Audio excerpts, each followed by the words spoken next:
Hello, BookTube, and welcome back to the Claverings by Anthony Trollope.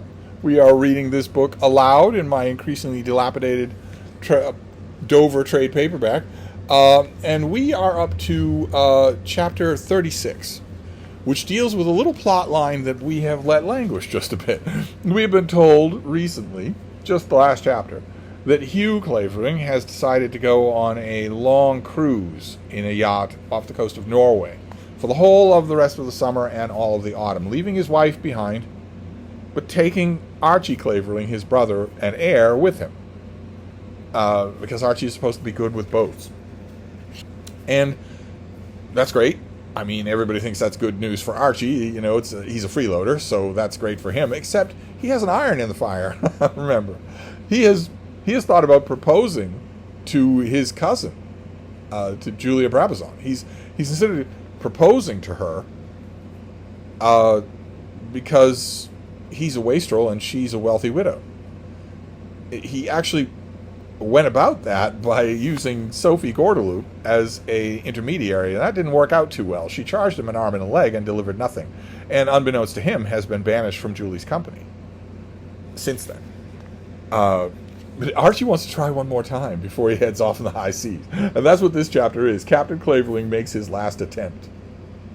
The yachting scheme was first proposed to Archie by his brother Hugh. Jack, that is the owner of the yacht, says that he can make a berth for you and you'd better come, said the elder brother, understanding that when his edict had thus gone forth, the thing was as good as arranged. Jack finds the boat and men, and I find the grub and wine and pay for the fishing, said Hugh, so you need not make any bones about it. Archie was not disposed to make any bones about it as regarded his acceptance either of the berth or the grub and wine, and as he would be expected to earn his passage by his work, there was no necessity for any scruple, but there arose questions as to whether or not he had got more important fish to fry. He had not as yet made his proposal to Lady Ongar, and although he now knew that he had nothing to hope from the Russian spy, that is, Sophie Gordeloup, nevertheless he thought that he might as well try his own hand at the venture. His resolution on this head was always stronger after dinner than before, and generally became stronger and more strong as the evening advanced, so that he usually went to bed with a firm determination to pop, as he called it to his friend Doodles, early on the next day. But distance affected him as well as the hour of the day, and his purpose would become surprisingly cool in the neighborhood of Bolton Street. Bolton Street is where Lady Ongar lives, and I think we can understand that Trollope is having a little fun, tongue-in-cheek here, by suggesting that Archie's resolution grows with wine at dinner. When, however, his brother suggested that he should be taken altogether away from the scene of action, he thought of the fine income and of Ongar Park with pains of regret, and ventured upon a mild remonstrance. "But there's this affair of Julia, you know," he said. "I thought that was all off," said Hugh. "Oh, dear no, not off at all. I haven't asked her yet." "I know you've not, and I don't suppose you ever will." "Yes, I shall try. That is to say, I mean it. I was advised not to be in too much of a hurry. That is to say, I thought it best to let her settle down a bit after first seeing me." "To recover from her confusion?" "Well, not exactly that. I don't suppose she was confused." "I should say not. My idea is that you haven't a ghost of a chance, and that as you haven't done anything at all in this time, you need not trouble yourself now." "But I have done something," said Archie, thinking of his £70. He's paid £70 to Sophie Gordeloup, simply for access, and has got nothing in return. "You may as well give it up if she means to marry Harry." "No, but I tell you she does. While you've been thinking, he's been doing. From what I hear, he may have her tomorrow for the asking." "But he's engaged to that girl who's here with all of them down at the rectory," said Archie, in a tone which showed what horror he should regard any inconstancy towards Florence Burton on the part of Harry Clavering. You're a real moral, upstanding citizen, aren't you? "What does that matter? You don't suppose he'll let 7,000 a year slip through his fingers because he promised to marry a little girl like her? If her people choose to proceed against him, they'll make him pay swinging damages, that is all." I'm not really up on this subject legally. Do the Burtons have a legal case? They have a case for one of the Burton men to thrash Harry in the street with a horsewhip, but do they have a legal case? I don't know that they do. Archie did not like this idea at all, and became more than ever intent on his own matrimonial prospects. He almost thought that he had a right to Lady Ongar's money, and he certainly did think that a monstrosity in justice was done to him by this idea of a marriage between her and his cousin. "I mean to ask her as I've gone so far, certainly," said he. "You can do as you like." Yes, of course I can do as I like, but when a fellow has gone in for a thing, he sees it through." He was thinking of the 70 pounds which he had invested, and which he could now recover only out of Lady Ongar's pocket. He's never going to get it back from Sophie Gordeloup. "And you mean to say you won't come to Norway?" asked his brother. "Well, if she accepts me." If she accepts him, not only does he not need to sponge off a trip, he can sponge off her, but he also is out from under his brother's thumb. "If she accepts you," said Hugh, "of course you can't come. I don't suppose, but suppose she don't." "In that case, I might as well do that as anything else," said Archie. Whereupon Sir Hugh signified to Jack Stewart that Archie would join the party, and went down to Clavering with no misgiving on that head. Some few days after this, there was another little dinner at the military club, to which no one was admitted but Archie and his friend Doodles. Whenever these prandial consultations were held, Archie paid the bill. There was no spoken term to that effect, but the regulation seemed to come naturally to both of them. Why should Doodles be taken from his billiards half an hour earlier than usual and devote a portion of the calculating power of his brain to Archie's service without compensation? Oh, I don't know, friendship? And a richer vintage was needed when so much thought was required, the burden of which Archie would not, of course, allow to fall on his friend's shoulders. Were not this explained, the experienced reader would regard the devoted friendship of Doodles as exaggerated. I certainly shall ask her tomorrow," said Archie, looking with a thoughtful cast of countenance through the club window into the street. "It may be hurrying the matter a little, but I can't help that." He spoke in a somewhat boastful tone, as though he were proud of himself and had forgotten that he had said the same words once or twice before. "Make her know that you're there." "That's everything," said Doodles. "Since I fathomed that woman in Mount Street, I've felt that you must make the score off your own bat if you're to make it at all." Doodles did not fathom Sophie Gordeloup. She terrified him. He fled the room. He got down to the street and didn't know where he was. "You did that well," said Archie, who knew that the amount of pleasing encouragement which he might hope to get from his friend must depend on the praise he himself should bestow. "Yes, you certainly did bowl her over uncommon well." "That kind of thing just comes in within my line," said Doodles with a conscious pride. "Now, as to Lady Ongar asking Lady Ongar downright to marry me, upon my word I believe I should be half afraid of doing it myself." "I've none of that kind of feeling," said Archie. "It comes more in your way, I dare say," said Doodles, "but for me what I like is a little bit of management, what I call a touch of the diplomatic. You'll be able to see her tomorrow?" "I hope so. I go early. That is, as soon as I've looked through the papers and written a few letters." "Yes, I think she'll see me. And as for what Hugh says about Harry Clavering, why, deuce it, you know, a fellow can't go on that way, can he?" "Because of the other girl, you mean?" "He had her down among all of our people, just as though they were going to be married tomorrow. If a man is to do that kind of thing, what woman can be safe?" "I wonder whether she likes him," asked crafty Doodles. "She did like him, I fancy, in her calf days, but that means nothing. She knows what she's about now, bless you, and she'll look to the future. It's my son who'll have the Clavering property and be a baronet, not his. You see what a string in my bow that is." It's pretty much the only string in your bow, Archie. When this banquet was over, Doodles made something of a resolution that it should be the last eaten on the subject. The matter had lost its novelty, and the price paid to him was not sufficient to secure his attention any longer. "I shall be here tomorrow at 4, he said, as he rose from his chair with a view of retreating to the smoking room, "and then we shall know all about it. Whichever way is to be, it isn't worth your while to keep such a thing in hand any longer. I should say give her a chance tomorrow and then have done with it." Archie, in reply to this, declared that those were his exact sentiments, and then went away to prepare himself in silence and solitude for the next day's work. On the following day at 2 o'clock, Lady Ongar was sitting alone in the front room of the ground floor at Bolton Street. Of Harry Clavering's illness she had as yet heard nothing, nor of his absence from London. She had not seen him since he had parted from her on that evening when he had asked her to be his wife, and the last words she had heard from his lips had made this request. She, indeed, had then bade him to be true to her rival, Florence Burton. She had told him that in spite of her love for him and his for her, they two, she had said, could not now become man and wife, but he had not acknowledged the truth of what she'd said. She could not write to him. She could not make no overtures. She could ask no questions. She had no friend in whom she could place confidences. She could only wait for him till he should come to her and send to her, let her know what was to be her fate. And now she held a letter in her hand which had just been brought to her from Sophie, from poor, famished, but indefatigable Sophie. I wonder if Trollope means they're banished, not famished. Banished seems to make more sense. Famished doesn't make any sense at all. I wonder if that he just had a brain fart and thought that. Sophie she had not seen since they had parted on the railway platform, and then the parting was supposed to be made in lasting enmity. Sophie is swearing vengeance at the time. Desolate as she was, she had congratulated herself much on her escape from Sophie's friendship, and was driven by no qualms of heart to long for a renewal of the old ties. But it was not so with the more affectionate Sophie. Sophie had therefore written as follows, and we get the letter.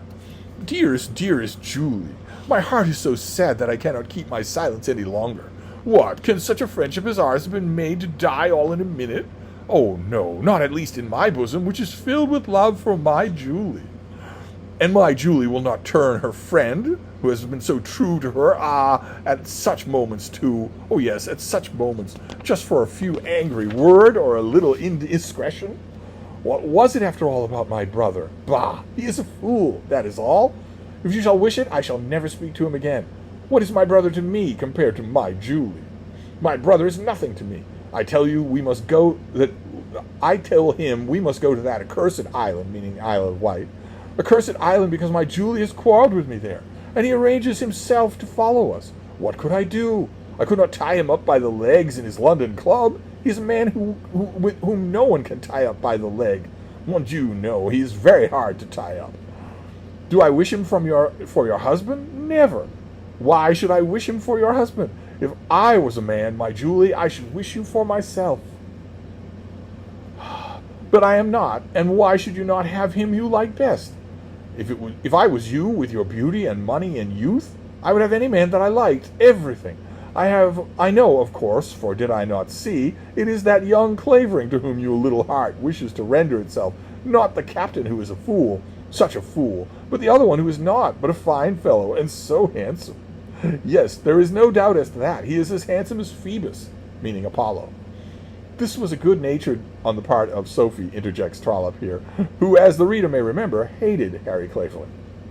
Well, why should he not be your own? As for your poor Sophie, she would do all in her power to assist the friend whom you love.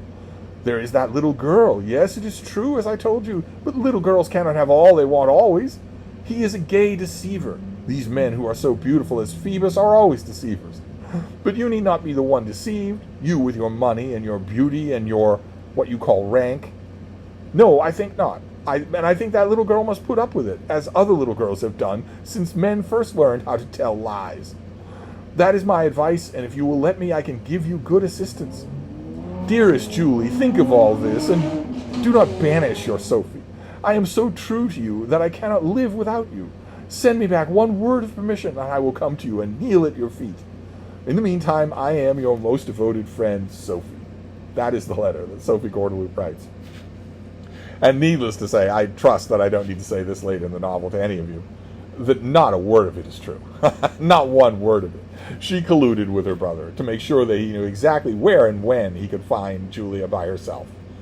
And even when she's trying to be nice, she's still odious. What's the method by which she's trying to be nice here is telling Julie, well, all young men who are pretty lie. Why shouldn't you have a nice liar? Anyway. Lady Ongar, on receipt of this letter, was not at all changed in her purpose with reference to Madame Gordeloup. She knew well enough where her Sophie's heart was placed, and would yield to no further pressure from that quarter. But Sophie's reasoning, nevertheless, had its effect.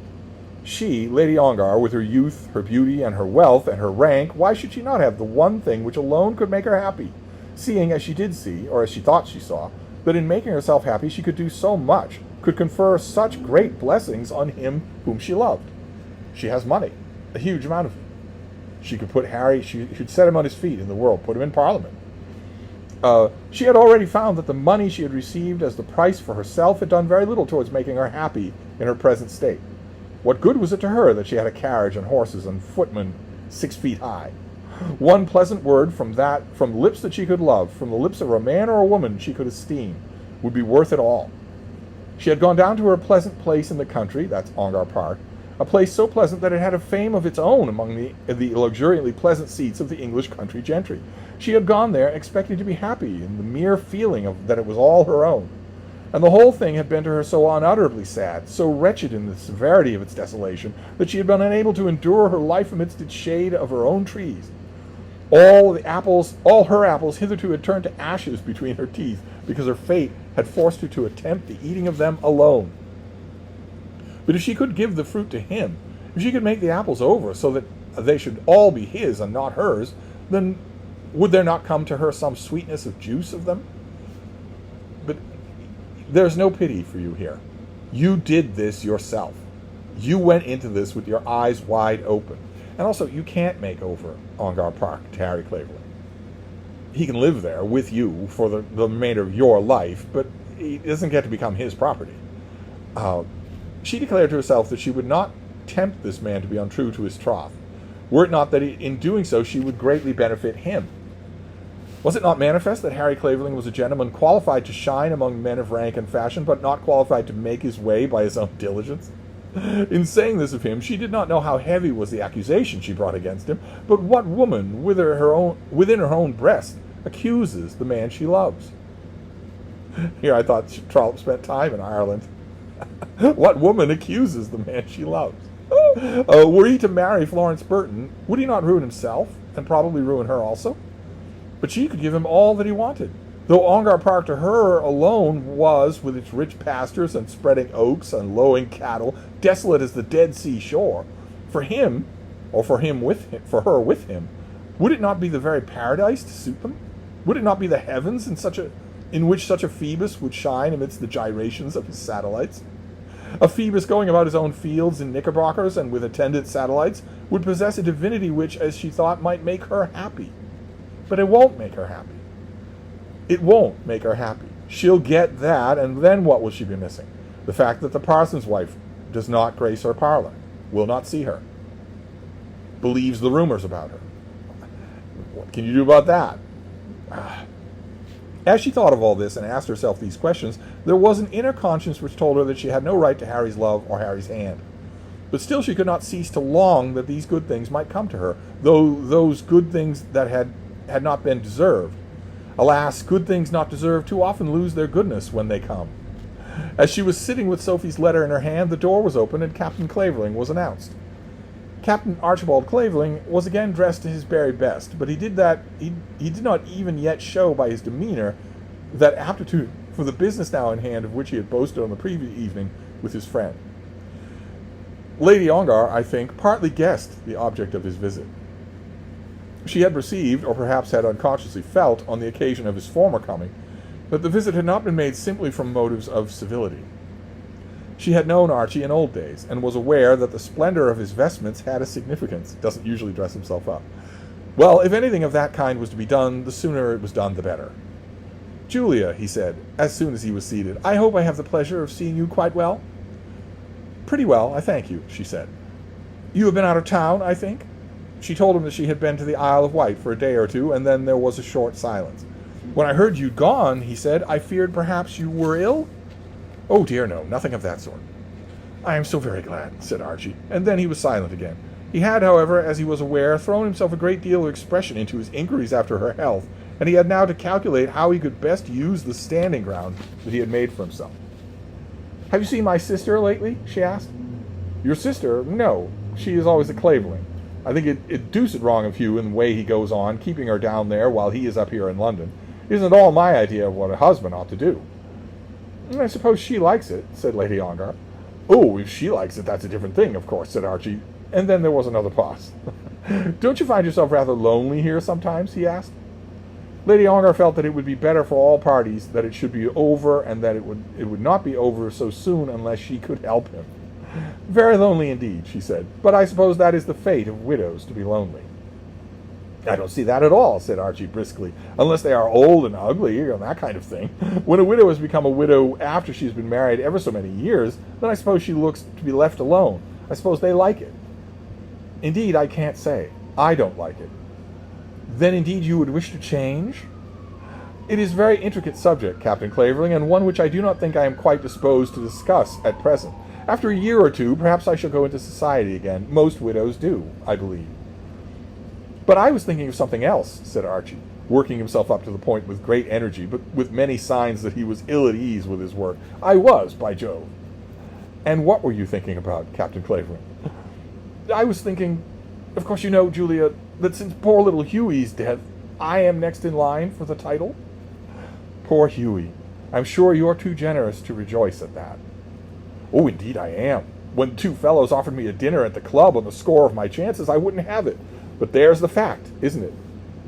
There is no doubt of that, I believe, she said.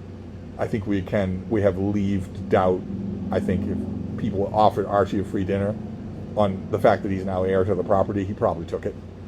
None on earth. And most of it is entailed, too. Not that Hugh would leave an acre away from the title. I'm as safe as wax as far as that's concerned. I don't suppose he ever borrowed a shilling or mortgaged an acre in his life. Remember, even Sir Hugh's own cousin, Harry Clavering's father, who doesn't like him, had to admit that is a positive trait. He's careful about the estate. I should think that he was a prudent man, said Julia. We are both of us prudent. I will say that of myself, though I oughtn't to say it. And now, Julia, a few words are best after all. Look here, if you'll take me just as I am, I'm blessed if I shan't be the happiest man in all London. I shall indeed. I've always been uncommon fond of you, though I never said anything about it in the old days, because you see, what's the use of a man asking a girl to marry him if they haven't got a farthing between them? I think it's wrong, I do indeed. But it's different now, you know. It certainly was different now, says Trollope to us. Captain Clavering, she said, I am sorry you should have troubled yourself with such an idea as this. Oh, don't say that, Julia. It's no trouble, it's a pleasure. But such a thing as you mean can never take place. Oh, yes, it can. Why can't it? I ain't in a hurry. I'll wait your own time. Do whatever you wish with all the while. Don't say no without thinking about it, Julia. It is one of those things, Captain Clavering, which want no more thinking than what a woman can give it in the first moment. You think so now, because you're a little surprised. Well, I am surprised a little, as our previous intercourse was never of a nature to make such a proposition as this at all probable. That was merely because I didn't think it right, said Archie, who now that he had worked himself into this vein, liked the sound of his own voice. I was, indeed. And I don't think it right now, she said. You must listen to me for a moment, Captain Clavering, for fear of a mistake. Believe me, any such plan as this is quite out of the question. Quite. In uttering that last word, she managed to use a tone which did make an impression on him. I can never, under any circumstances, become your wife. You might as well look upon that altogether as decided, because it will save us both annoyance. You needn't be so sure yet, Julia. Yes, I must be sure. And unless you will promise me to drop the matter, I must, to protect myself, desire my servants not to admit you into the house again. I shall be sorry to do that, and I think you will save me the necessity. He did save her the necessity, and before he went he gave her the required promise. That's well, she said, tendering him her hand, and now we shall part friends. Well, I shall like to be friends, said he, in a crestfallen voice, and with that he took his leave.